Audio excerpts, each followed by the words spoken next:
अस्सलाम वालेकुम व्यूअर्स। हमारे ज़राए के मुताबिक जनाब जो खबरें गर्दिश कर रही हैं वो खबरें तमाम तर झूठी हैं कि इमरान खान साहब की डील होने जा रही है।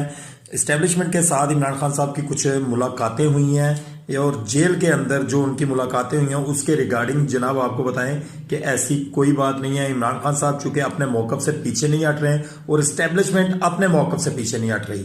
इमरान खान साहब का कहना यह है कि जो मैंडेट चोरी किया गया है उसको बाइज्जत तौर पर वापस किया जाए या फिर इलेक्शन दोबारा करवाए जाए। ठीक है, उन्होंने कहा मेरे केस जो है वो मेरिट के ऊपर सुने जाएं और जो अगर मैं सजावार हूं तो जो मेरी सजा बनती है वो मुझे दी जाए, अदरवाइज मुझे बाइज्जत तौर पर बरी किया जाए। और उसके साथ साथ उन्होंने कहा जो तोशाखाना के केसेस या जो भी केसेस मुझ पर लगाए गए हैं या मेरे जो केसेस चल रहे हैं उसी तरह के केसेस तमाम जमातों के लीडरान के ऊपर है, नवाज शरीफ, जरदारी साहब, शहबाज शरीफ साहब, उनके बच्चों के ऊपर, तो वो भी सुनवाई जो है वो वीडियो लिंक के ऊपर की जाए।